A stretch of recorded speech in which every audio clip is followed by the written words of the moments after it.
سیاست اسلامیہ نہیں ہوگی تو کیا حال ہوگا؟ آج وہ اسلامی ممالک جو عرب ممالک ضرور ہیں، مثلا دبئی UAE کو دیکھ لو، باقی عرب ممالک، اردن وغیرہ کی مثال لے لو، مصر کی لے لو، جہاں اسلامی علماء کی سیاست کا عملی پہلو نہیں ہے، جہاں علماء کرام میدان عمل میں نہیں ہیں، وہاں کے حالات کیا ہیں؟ کسی مولوی کو کہو کہ ذرا حکومت کی مخالفت کے باوجود کوئی ایک حدیث پڑھ کے سنا دے، ایک پڑھ کے سنا دے، کوئی مسئلہ سنا دے جو حکومت وقت کی منشا کے خلاف ہو۔ دوسری بار چاہ کے جیل ہی نہ لڑکا کھڑا میں بچے کو مارو ہزاراں تے گینو 12، جو حال اس کا ہوگا پھر سمجھ آ جائے گی۔ آج ہم یہاں بیٹھ کر مسائل پر یہ علماء آپ کی قیادت کرتے ہیں، چہ جائے کہ حکومت کی مخالفت ہو، ہم دین کی معاملے میں بلا خوف تلائم چل رہے ہیں، کسی لومۃ تلائم کی پرواہ نہیں ہے۔ اس کی وجہ اسلامی علماء کا کردار ہے۔ اور باتیں چھوڑیے، اور باتیں نکالیے، میں صرف ایک بنیادی بات عرض کرتا ہوں۔ یہ آپ کے اور میرے جیب میں ایڈنٹی کارڈ موجود ہے، شناختی کارڈ، یہ ہم ایڈنٹی کارڈ اپنے پاس رکھتے ہیں۔ یہ جو ایڈنٹی کارڈ ہے، جب آپ یہ بنوانے جاتے ہیں، آپ کو جہاں اپنی فیملی میٹرز کے سوالات کے جوابات دینے ہوتے ہیں، جہاں آپ کو باقی معاملات کے جوابات دینے ہوتے ہیں، تو وہاں آپ یہ بھی بتاتے ہیں کہ میں ہندو ہوں، میں عیسائی ہوں، میں پارسی ہوں یا میں مسلمان ہوں۔ یہ فرق کرنا پڑتا ہے۔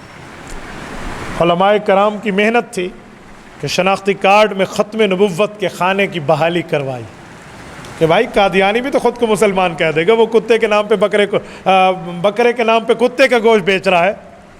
گائے کے نام پر گدھا بیچ رہا ہے، اسلام کے نام پہ کفر پھیلا رہا ہے،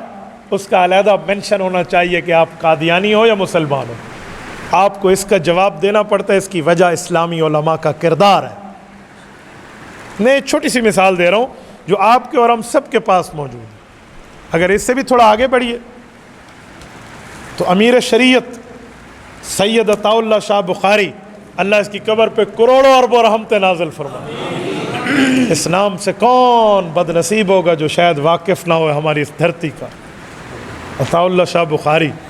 مرزا قادیانی اس سے یوں کانپتا تھا کہ مرزا نے ایک بار حضرت بخاری رحمہ اللہ کے لیے آرگومنٹ پاس کیا کہ میں انگریز کی حکومت سے ایک مطالبہ کرتا ہوں۔ کہا ایک وہ چاقو جو 3.5 سے 4 انچ کا ہو، اس پر حکومت وقت کی طرف سے پابندی ہے۔ اے میری حکومت، تم عطا اللہ کی زبان پہ پابندی کیوں نہیں لگاتے جس کی مجلس احرار اسلام کی زبان راس کماری کی چوٹیوں سے لے کر خیبر کی چوٹیوں تک لمبی ہے۔ یہ مرزا کا کمنٹ تھا، یہ مرزا بولتا تھا تو مزہ تو آیا تھا یار، ہمارے شعر کی چوٹ ایسی ہے کہ کافر چونک اٹھا، مزہ تو ہے۔ یہ آج کی بات ہے، مجھے انگلینڈ سے ایک دوست نے، ابھی میں یہاں مدرسے میں تھا مدینۃ العلم میں، تو ایک واٹس ایپ آیا جب آپ تشریف لائے، اس کے بعد کی بات ہے، انگلینڈ سے ہمارے ایک دوست ہے مولانا محمد یونس سے۔ مجھے کہا صاحب یہ لنک ہے، ذرا اس کو پڑھیے۔ میں نے اس لنک کو کھولا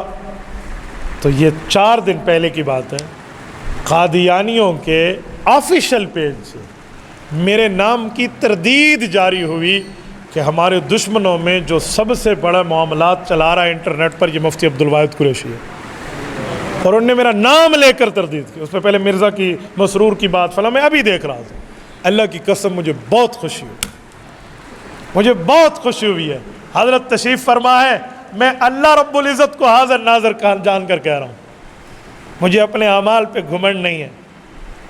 لیکن کل قیامت میں اگر رب کائنات فرمائے نا کیا لے کر آیا، تو شاید یہ ویڈیو میں بطور دلیل پیش کروں کہ میرے مولا تیرے نبی کے دشمنوں نے مجھے اپنا دشمن مانا ہے، بطور دلیل پیش کروں۔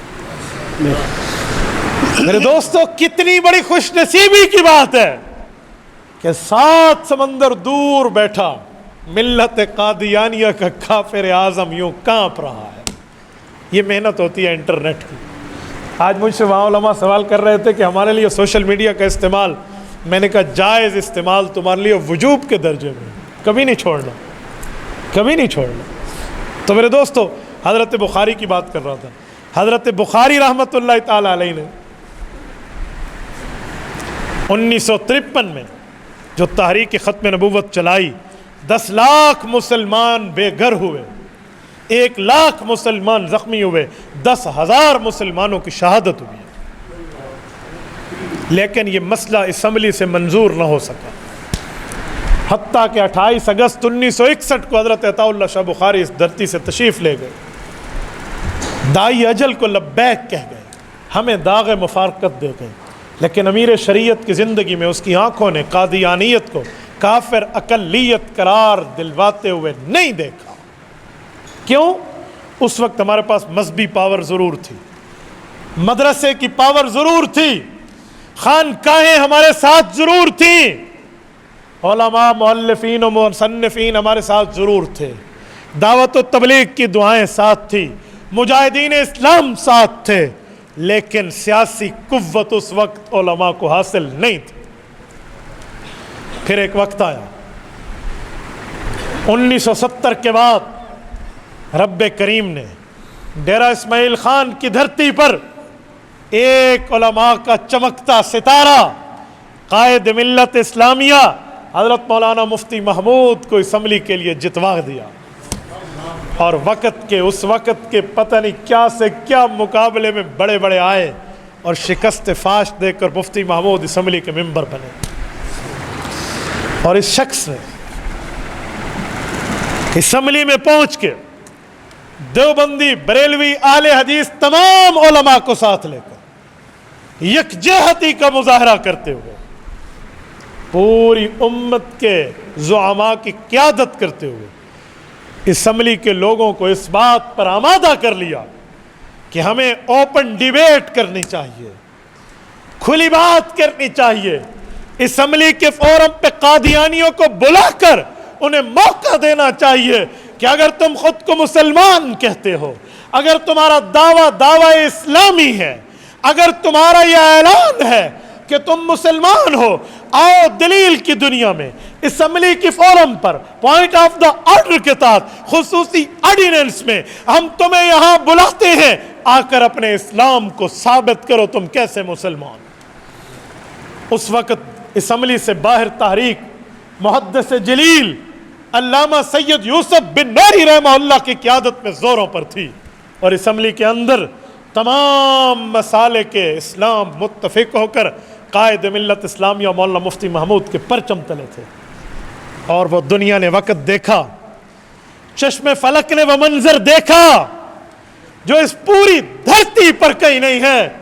اسلام آباد کی قومی اسمبلی میں یہ بات طے ہوئی، قادیانیت کے 2 فرقے بڑے نامور تھے، لاہوری گروپ، قادیانی گروپ، ڈاکٹر عبد الکریم لاہوری گروپ کی قیادت کرتے ہوئے،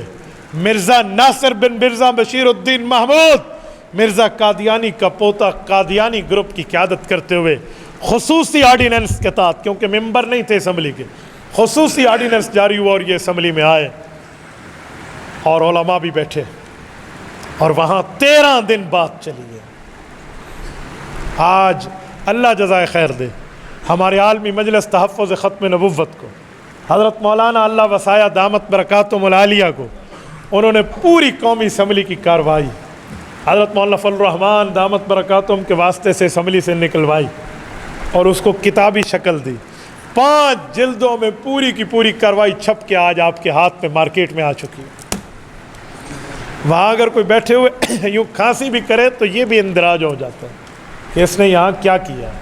وہاں موجود ہے، آپ اس کو پڑھیے، اپنے دلوں کو ٹھنڈک بخشیے کہ ہمارے علماء نے، ان سیاسی زعماء نے، ان سیاسی بزرگوں اور رؤساء نے، ان سیاسی زعماء ملت نے وہاں رسول اللہ کی ختم نبوت کا مقدمہ کس دلیری سے لڑا ہے۔ تبارك الذي نزل الفرقان على عبده ليكون للعالمين نذيرا